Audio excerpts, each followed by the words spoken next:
Hoy en Diálogos de Familia tenemos la suerte de contar con la doctora María Velasco. María Velasco es psiquiatra y autora de un libro que hoy necesitamos más que nunca, Criar con salud mental.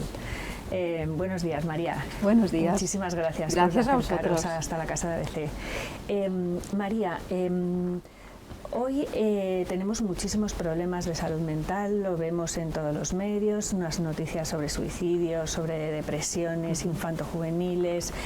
¿Qué está pasando? ¿Es verdad que ser padres hoy es más difícil que nunca? Bueno, son dos preguntas dentro de una pregunta lo que me estás diciendo. El aumento de suicidios, de intentos de suicidios, de la agresividad en general en los adolescentes, porque también lo vemos de otra manera, lo vemos en las noticias del bullying, lo vemos en las noticias de violaciones de menores a otros menores. O sea, digamos que la agresividad está aumentando. Tiene que ver con varios factores que como padres y como madres tenemos que poder inculcar en nuestros hijos. Necesitamos enseñarles a que desarrollen esas capacidades. En una balanza en donde necesitan sentirse bien, necesitan ser suficientes, pero también necesitan aprender a adaptarse a la realidad, a manejar determinadas emociones como la rabia, como la ira, a manejar las necesidades más instintivas. Entonces, es una balanza que está muy desequilibrada, por así decirlo, y que está produciendo o haciendo que nuestros menores, además de otras ideas como la idealización que hacemos de la vida, por ejemplo, el que no les contemos lo que es de verdad la vida, lo que conlleva la vida, muchas veces situaciones de disconfort o que hay que ganarse las cosas, todo eso hace que nuestros menores tengan una idea de la vida distinta, distorsionada, que cuando salen a la vida les frustre mucho, que se encuentren con otros menores muy agresivos y que les dañan, que además no tengan las capacidades para sobrellevar las situaciones negativas porque no las han desarrollado, porque en casa les hemos sobreprotegido mucho, y todo eso hace que además, añadido a lo que conocen por las redes sociales porque acceden a contenido adulto, de cómo suicidarse, de cómo hacerse daño, de qué tengo que hacer si me siento mal en un momento de sus vidas complicado, intenten acabar con su vida. O sea, es una suma de factores que no solo dependen de los padres y de las madres, sino también de una sociedad que está promoviendo que nuestros menores no toleren el sufrimiento o el malestar que muchas veces conlleva la vida, que no sepan manejar las situaciones relacionales, que no sepan respetar la tolerancia, por ejemplo, que es una palabra en la que en los adultos utilizamos muchísimo, sin embargo, nuestros menores no son muy tolerantes. Al final todos estos factores hacen no que hayan aumentado las enfermedades mentales en sí, como podría ser la esquizofrenia, el trastorno bipolar, sino los cuadros más de tristeza, más depresivos, más de ansiedad, que son cuadros completamente evitables, secundarios a un estilo de vida y a unas herramientas que te faltan y que hacen que al tener el conocimiento de que puedes acabar con tu vida, pues lo hagas. Luego también me preguntabas, la maternidad y la paternidad hoy en día yo creo que es más difícil que nunca, por varias razones, pero vivimos en un entorno social que no nos lo pone nada fácil a las madres y a los padres. Ahora mismo cuidar a nuestros mayores, cuidar a nuestros niños, cuidarnos los unos a los otros, no es algo que esté valorado de lo que hablemos. Hablamos de consumir, hablamos de ser los mejores, hablamos de vender facetas incluso mentirosas de nosotros mismos, de la ambición, de tener, pero no hablamos de cuidar. Y entonces eso es una palabra muy importante y la sociedad está montada de tal manera que los padres cuidar de sus hijos, establecer una crianza en donde haya una balanza entre el amor y los límites, que es una balanza difícil y que es una balanza que hay que corregir todos los días, realmente no estamos trabajando en esto. Pero tú hablas, bueno, está todo muy relacionado, entonces una mejor crianza podría prevenir o evitar quizá unas situaciones totalmente dramáticas, ¿no? A la larga. ¿Qué podemos o qué debemos saber los padres, ¿no? que ahora parece que estamos súper informados, que leemos libros, escuchamos podcasts, leemos entrevistas, pero al final... Yo creo que hay mucha gente hablando, ¿no?, de todo. Hay tanta información que al final es desinformación, porque todo el mundo opina Y al final ya no discriminamos a quién oímos y a quién no oímos, qué preparación y qué estudios tiene esa persona que nos está hablando o no. Luego todo se tiñe de esta mentira de que todo es posible, de que en la vida hay que ser feliz, y nadie nos está hablando de que la vida es difícil a veces y de cómo sobrevivimos esos momentos, de cómo los llevamos y de que forman parte de la vida, es decir, el sufrimiento, la tristeza, la pena, la pérdida, el no poder tenerlo todo, la carencia, la falta, es algo que también nos construye. Entonces, nosotros mismos como padres y como madres no queremos hablar de esto. Entonces, es muy difícil que podamos ejercer una crianza balanceada entre el amor y los límites, y con los límites no me refiero a un castigo, me estoy refiriendo a los límites de la realidad, a los límites del respeto hacia los demás, a los límites hasta donde yo puedo llegar, los límites que me hacen reconocer al otro y respetarlo, es muy, muy, muy difícil de llevar.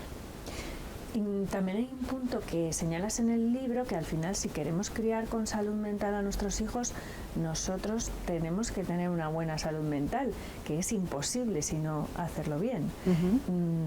No tenemos, bueno, en general, ¿cómo podemos o qué debemos saber de cuidarnos, ¿no? De cuidarnos a nosotros mismos para poder criar con salud? Creo que en este momento se está empezando a hablar de las enfermedades mentales, del sufrimiento mental.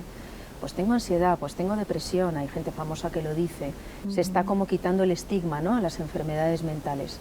Pero nadie habla de la salud mental, de lo que es no tener emociones negativas, sino el poder ser capaz de llevar una vida, capaz de llevar una relación, capaz de tener un trabajo, capaz de tener una vida con sentido. Eso hay que cuidarlo como cuidamos la salud física. Sabemos que tenemos que comer bien, que hacer deporte, pero ¿qué necesitamos para poder tener salud mental? Que no es ser feliz, que la salud mental es algo más complejo,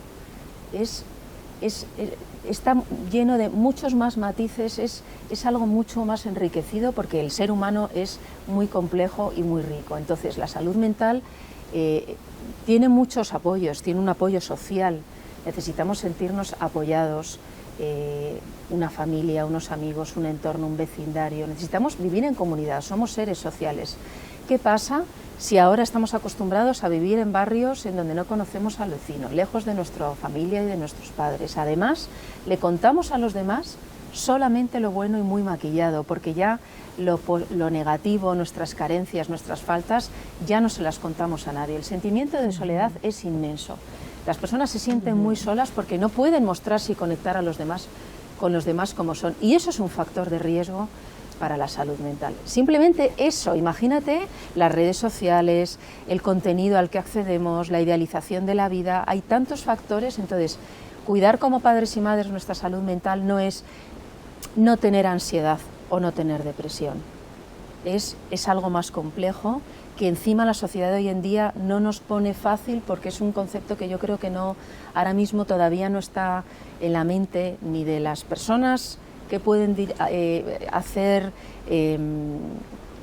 pues, no sé, estrategias para cuidar de la salud mental de la población, ni siquiera de nosotros mismos. Y ya cuando encima estás criando, se puede desbordar. Bueno, ahora mismo la crianza es tan complicada que es un factor de riesgo para una enfermedad mental, para un trastorno de ansiedad o de una depresión, el tener un hijo, porque realmente es muy complicado tener ahora un hijo y criarlo. La exigencia es muy complicado hacer cualquier cosa, o sea, nos exigimos muchísimo, rivalizamos muchísimo, nos metemos en la vida de todo el mundo, también nos mostramos a todo el mundo, compartimos nuestra intimidad. Hay unas barreras que antes había, unos límites que nos protegían. Que eran como cortafuegos, ¿no? Que eran cortafuegos de la opinión de los demás, de la invasión de los demás, de estar pendientes de la mirada de los demás. Podíamos conectar más con nuestra propia historia, con lo que nosotros hacíamos. Ahora ni siquiera tenemos unos referentes. Nuestros padres y nuestras madres han vivido un momento social distinto, en donde los roles de género también eran distintos, en donde había muchas cosas diferentes. Y nosotros no queremos, o nos da miedo, o nos suena a sumisión o a retrógrado, educar un poco como ellos. Entonces, realmente no tenemos un patrón que seguir, no tenemos una red social en la que apoyarnos, nuestra propia vida está llena de exigencia, por eso es tan difícil criar ahora mismo. Pero bueno, en estos tiempos así tan convulsos, digamos, ¿qué deberíamos tener claro en cuanto a los estilos de crianza? Porque hay algunas cosas que sí se pueden hacer mejor.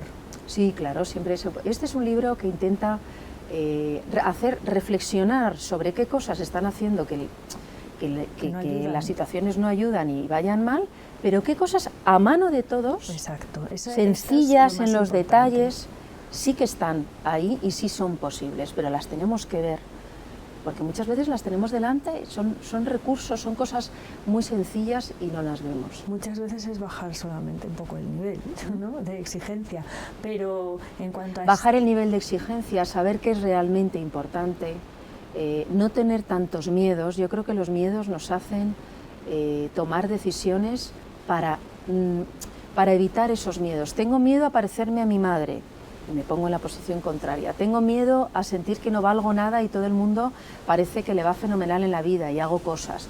Tengo miedo a... Y entonces, fíjate tú que ahora mismo dice la gente, bueno, es que tenemos que trabajar, pero ¿para qué trabajas? ¿Para qué ganas el dinero? ¿Para gastártelo en los centros comerciales los fines de semana? ¿Para necesitar seguir? O sea, realmente nos hemos armado como una explicación muy blindada y que además... la mitad por lo menos de esa explicación o de esa filosofía de vida ni siquiera nos la hemos planteado, es decir, nos hemos sumado a lo que la sociedad nos dice, pero está perjudicando seriamente a la calidad de vida de las personas. Nosotros no solamente atendemos a los niños, a los adolescentes, atendemos también a sus madres y a sus padres, y ellos tienen también un enorme sufrimiento. O sea, vienen muy perdidos mirando a sus hijos diciendo, pero ¿qué pasa?, ¿no? Si yo me he esforzado mucho. De los estilos de crianza que decías, todos conocemos lo que es un estilo de crianza negligente, en donde se utiliza el castigo, la violencia como excusa para someter a los hijos y mediante el miedo conseguir que hagan lo que tú quieres que hagan. Pero hay otro estilo negligente de crianza que es el sobreprotector, que es con la excusa de yo te lo doy todo, yo te lo doy todo y te tengo entre algodones, haz lo que quieras, decide tú cuando vuelves a casa. Al final estos niños estamos viendo que tienen un narcisismo enorme, que son incapaces de adaptarse a los demás, de tolerar la frustración. Estas personas no pueden sobrevivir en el día, no pueden estudiar, no pueden adaptarse al colegio, no pueden, porque no han desarrollado esas capacidades. La empatía es una capacidad humana que nacemos con ella, pero no la tenemos desarrollada, nos tienen que ayudar a desarrollarla. Y poniendo límites, haciéndote ver como madre y como padre de una manera respetuosa delante de tu hijo, le ayudas a desarrollar la capacidad de frustración, la empatía, muchas capacidades que si no las tenemos vamos a estar muy, muy desadaptados a la vida. Porque también señalas en el libro que, o sea, somos los genes, pero también las circunstancias y todo lo que nos pasa en la vida. O sea, en esa visión positiva que sí que podemos ayudar a esculpir, ¿no?, ese cerebro de nuestros hijos. ¿Cómo podemos hacerlo mejor, ¿no?, para que tengan todas esas capacidades, puedan desarrollar todas esas capacidades? Yo creo que el primer paso sería conociéndonos bien. Creo que tenemos los padres, que cada persona que tenga a su cargo un menor, que tenga que desarrollar una función materna o una función paterna, tiene que conocerse bien, tiene que comprender de dónde viene, cuál ha sido su infancia, qué cosas han quedado pendientes, si tiene pareja, cómo está la relación de pareja, si tiene trabajo, cómo está en el trabajo. Es decir, cómo estoy yo y cómo estoy, porque eso va a condicionar la visión y la relación con mi hijo o con mi hija. Tenemos que comprender que la crianza es una relación humana, súper íntima, súper estrecha.